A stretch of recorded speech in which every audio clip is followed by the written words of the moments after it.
Warga korban kebakaran di Jalan Laya, Kelurahan Gadong, Kecamatan Bontoala, Kota Makassar, kini harus ekstra bersabar.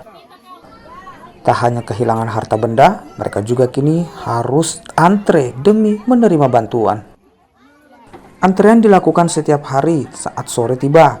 Warga berkumpul di posko kebakaran untuk menerima berbagai bahan pangan seperti beras, minyak goreng, hingga air mineral.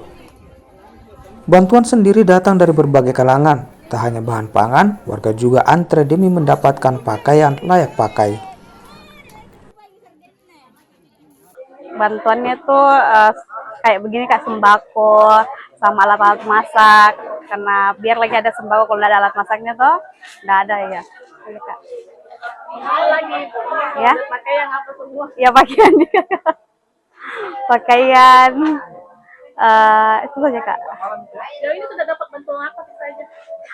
Sembako, makanan, pakaian, apa ya?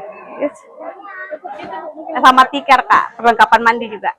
Dinas-dinas terkait termasuk dengan dinas kesehatan telah langsung membentuk dari BPBD tempat pengungsian, terus dari dinas sosial itu kita lihat di sini ada dapur umum, dan juga dari PDAM juga kami alhamdulillah setelah kami koordinasi kami dapat bantuan air bersih, dan juga kami membuat posko logistik yang dimana ini posko induk. Setiap bantuan masuk kami satukan di sini agar supaya ini tepat sasaran kepada korban yang korban kebakaran yang sudah terjadi. Kebakaran di Jalan Laya menghanguskan 33 rumah yang dihuni 211 jiwa.